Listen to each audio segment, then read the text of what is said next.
In a year that has been loaded to the brim with brand new high-end delay pedals coming out, do not sleep on this pedal.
Hey everyone, I'm Jack Fossett, and today we are taking a look at the NUX Tape Echo.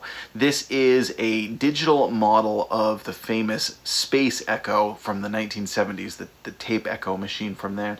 And this is a really great delay pedal. It has a lot of functionality, but it's relatively easy to use, packs a lot into this box, it looks nice. NUX is a company that's very innovative, I think. This is a phrase that I love. Punches way above its weight. You can get a really high quality, good tone pedal for less money than some of its competitors, and I've always been impressed with how much they can pack into their boxes. Now, I do want to say this is a sponsored demo, and thank you to NUX for sending this over so I can share this video with you.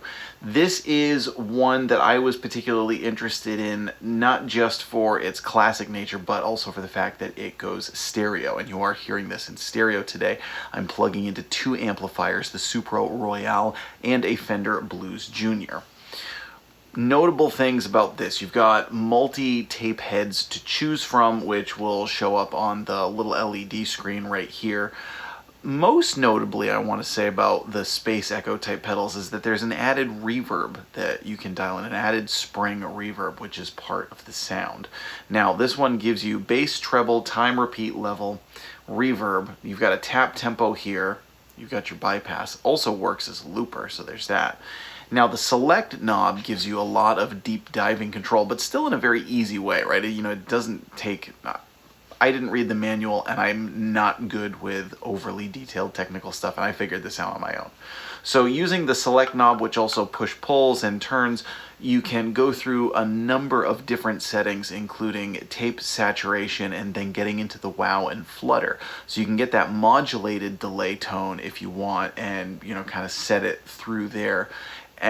Different subdivisions, loads of things you can do with this, and one of the things that I always look for in a delay pedal is also just how good does it sound if you're just using it as a kind of a regular delay pedal. I'm very much a layman when it comes to delay pedals. I love playing around with them at home, but when push comes to shove, when I'm doing something recording or performing, I tend to use delay very simply. So all the extra bells and whistles, and it does this and it does this, and cascading notes and this and for me, I'm just like, yeah, I just want to know if it'll really give me a good lead tone. How well will it integrate with my tone? How well will it blend with the notes? Am I just going to sound washed out? Do the repeats have any fidelity to them? I look for the very, very basics, and if a delay pedal doesn't satisfy those basic needs for me, then I'm just not interested. This one has some really nice tone. Now, it does sound a little bit crisper and a little bit cleaner than what an actual tape echo might. It's not quite as warm as an actual tape echo. That is a digital pedal. I won't say that that's a bad thing. It's not really a good or a bad thing. It depends on what you're looking for. If a lot of you are looking for a really, really close space echo emulation, this is definitely going to be a little bit crisper and brighter. Now, there are certain things you can do to tone for that. You can work with the bass, you can work with the treble, you know, how much you have the wow and flutter and saturation and things in there. That obviously all affects that, but just in general. What's nice about it is your repeats have a lot of fidelity. Your repeats have a nice kind of crispness, but there is also a softness to them. Not a warmth, but sort of an ethereal softness where they kind of just sort of smooth out from the end of your tone. It's not like that really cold, static, digital delay tone like a lot of people think of, but it's not quite that, you know, really warm tape echo delay sound either. It's somewhere in between, but it works very, very well. Now, you've got USB connectivity to use an editor. You can control this with MIDI. You've got MIDI in and MIDI out. You've got an expression pedal. Again, it also works in stereo. So there's really a lot of functionality, again, that this does, and that's one of the things that I've always kind of found as a staple of NUX, is that they have pedals where they have a ton of functionality, but you can still get a good tone or a great tone right when you plug in. And you can deep dive if you want to, but you don't need to deep dive in order to understand it. So that's one of the things that I also look for. Now, you've just heard a couple of tones that I particularly like that I hope really show off this pedal pretty well. Today I am playing a PRS CE-24 Semi Hollow. And now we're going to just go through a handful of tones that I find kind of inspiring. You're going to hear some of the wow and the flutter, some different tape head settings, a little bit more with overdrive. And to kick us off, what I want to do is actually play and show you how you can use it as just a reverb. So we're going to start with just the reverb with the delay settings turned off. We're going to start with the reverb on half, kick it up to all the way on so you can hear just the reverb on its own, and then we're going to get into some more delay settings. Please let us know in the comments, what do you think of the NUX Tape Echo? Are you into the whole emulating of old tape echoes, or do you really just like look for a... I like the idea of it, but again, when push comes to shove, I just look for a good delay.